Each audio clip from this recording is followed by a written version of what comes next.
Welcome to the third part of this lecture, which is on specific diseases that are related to environment.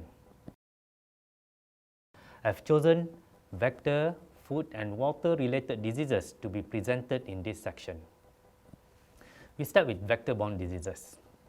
Vector is an insect or any living carrier that transport an infectious agent from an infected individual or its waste to a susceptible individual or its food or immediate surrounding. The organism may or may not pass through a developmental cycle within the vector. And most of the tropical world, vector-borne diseases constitute many of the public health problems. This table shows the example of vector-borne diseases and its vector. In this lecture, we will concentrate on malaria control. Malaria is one of the vector-borne diseases. It is caused by four main species of parasite: Plasmodium falciparum, Plasmodium vivax, Plasmodium malariae, and also Plasmodium ovale. Out of 400 known species of Anopheles mosquito, 40 species known vectors for malaria. Almost all bite at night between 10 p.m. to 4 a.m. and outdoor biting is more common than indoor. Effective flight range of this mosquito between 0.5 to 2 miles. Characteristic varies according to species, which vary according to geographical location. Now we look into the principle of prevention and control of malaria itself.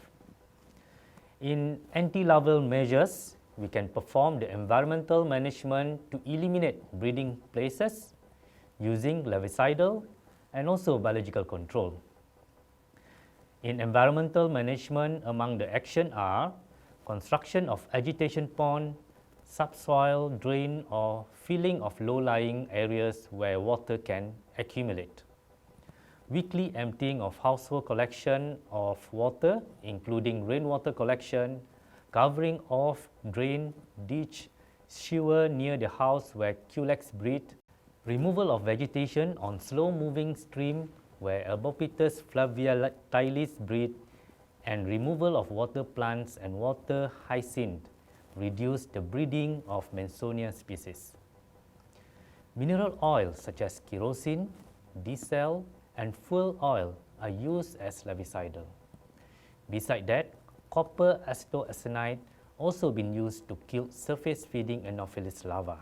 Synthetic insecticides such as fenthion and abate also can be applied. Of all these, abate is the least toxic and effective in low concentration. Using biological control, larvivorous fish, for example Gambusia affinis and Porcella reticulata, are known predators of mosquito larvae. Other than that, endotoxin-producing bacteria such as Bacillus thuringiensis israelensis and Bacillus pharisicus also can be used as biological control of mosquito larvae. For anti-adult control, usage of insecticide is the widely used measures. We can perform space spray and also the surface or residual spray.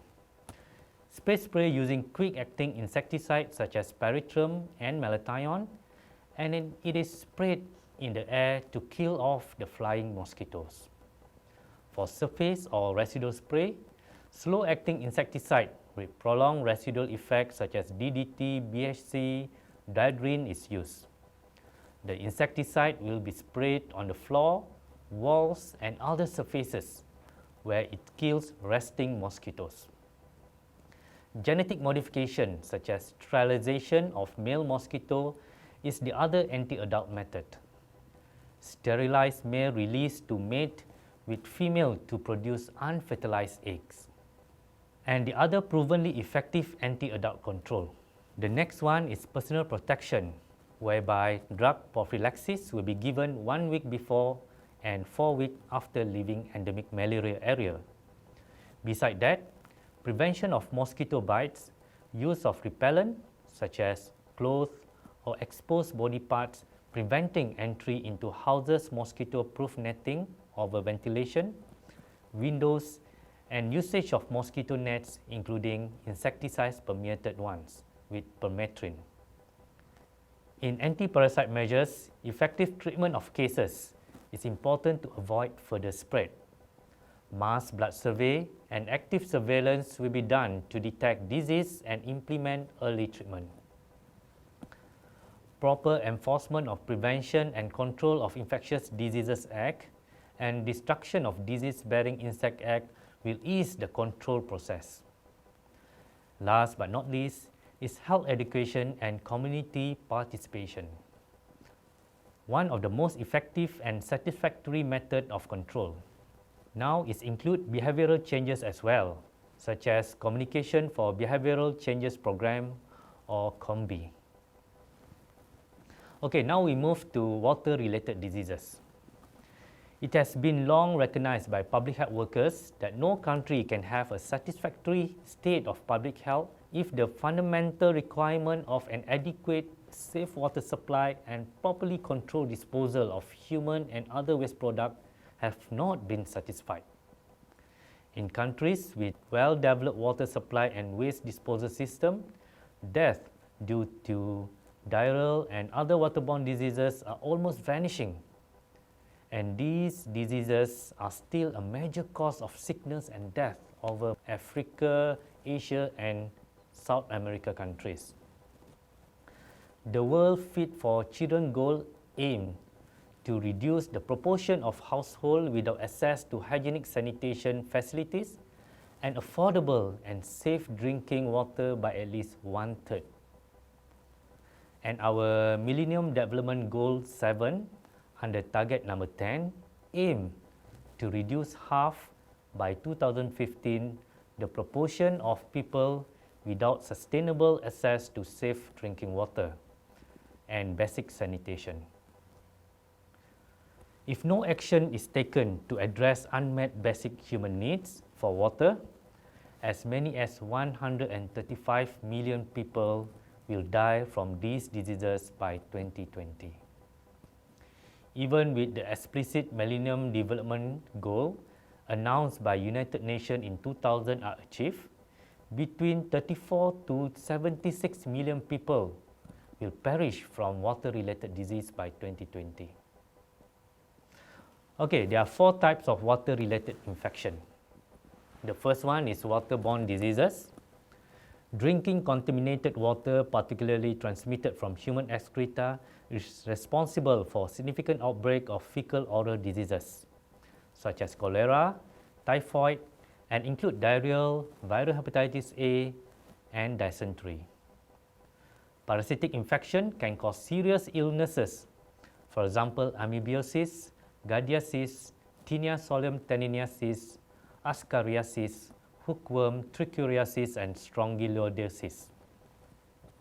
Drinking of water contaminated by human or animal feces or urine containing pathogenic bacteria or viruses will cause the problem. Water-wash diseases caused by lack of water, poor personal hygiene, and lack of proper human waste disposal. This includes scabies, skin sepsis, leprosy, trachoma, and conjunctivitis. Now we go to water-based diseases. It is caused by parasite found in the intermediate organism living in the contaminated water. These diseases are usually passed to humans when they drink contaminated water or use it for washing. The most widespread example in this category are schistosomiasis. Schistosomiasis currently infects nearly 200 million people in 70 countries. Water-related insect vectors is caused by insects that breed or feed near contaminated water, such as malaria, onchocerciasis, and dengue fever. These diseases are not typically associated with lack of access to clean drinking water or sanitation services. Okay, the last disease that I've chosen is food-borne diseases.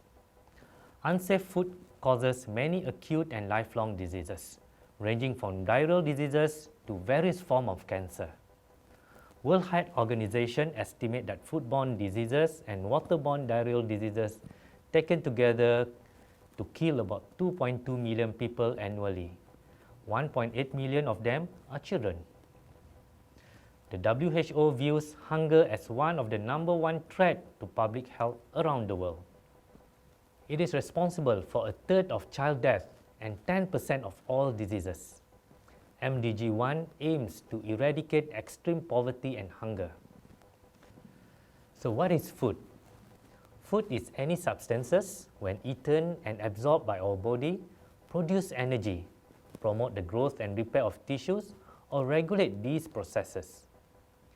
It is a total nutrient value of the food, for example, carbohydrate, protein, fat, mineral, and vitamins, and is contained at least one of these nutrients. From the time the food item is cultivated through the stage of growing, harvesting, extraction, capture, or slaughter, it is subjected to a number of processes at which the contamination with harmful agents, for example, like biological, chemical, and physical agents. Nowadays, with rapid urbanization, which bring with it a demand for fast food, mass catering, and increased use of highly processed food, it is all the more important that the food quality control be rigidly performed. Further, there is also increased use of pesticide, fertilizer, growth promoters, and food additives and preservatives, some of which may be harmful in excessive amounts. Among the examples of foodborne diseases are cholera, food poisoning, hepatitis A, dysentery, and typhoid. There are multiple ways of food control measures. The first one is heat. Heat can be applied to sterilization under pressure as for canning, pasteurization for milk and cream, and cooking method for steaming under pressure, roasting, frying, or boiling. As for cold technique, domestic refrigeration with temperature of 4 degrees Celsius will prolong shelf life of cooked food and dairy products. Deep freeze of minus 18 degrees Celsius or lower will freeze cooked and raw food. With dehydration, moisture content will be reduced. It is used for milk powder, fish, vegetable, and cereals. With chemicals, curing salt is used in ham and bacon. Preservatives such as sulfur dioxide in sausage and benzoic acid in fruit juice.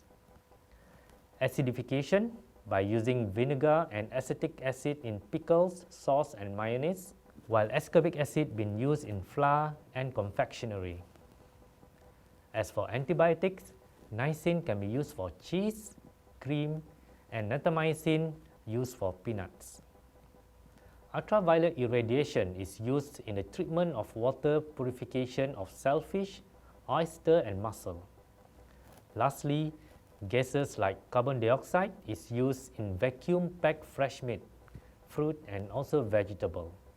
Sulfur dioxide in fruit, wine, and sausage, and propylene dioxide in cocoa, spice, and nut meats. WHO is committed to achieve better health for all people and recognize food safety as global public health priority. Before I end, I would like to summarize the main point of this lecture. First, you need to appreciate the importance of environment in public health by understanding the interaction between human and environment. Secondly, understand the different type of environmental hazards and principle of risk analysis. You try make an effort to apply it in different type of environmental issues such as global warming and greenhouse effect. And finally, you are required to know some specific diseases that are related to environment, which are vector, water, and foodborne diseases. Thank you.